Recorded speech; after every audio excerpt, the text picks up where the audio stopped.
Esirin oldum, ilacım buymuş benim.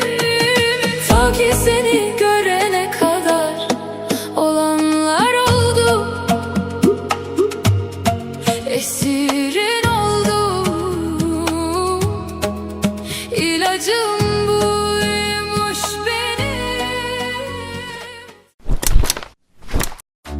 Hayır bir yanlışlık var. Sarılara biteriz. Label C5-2 var. Baba harbi çok kibar. Bana laf at siklemem.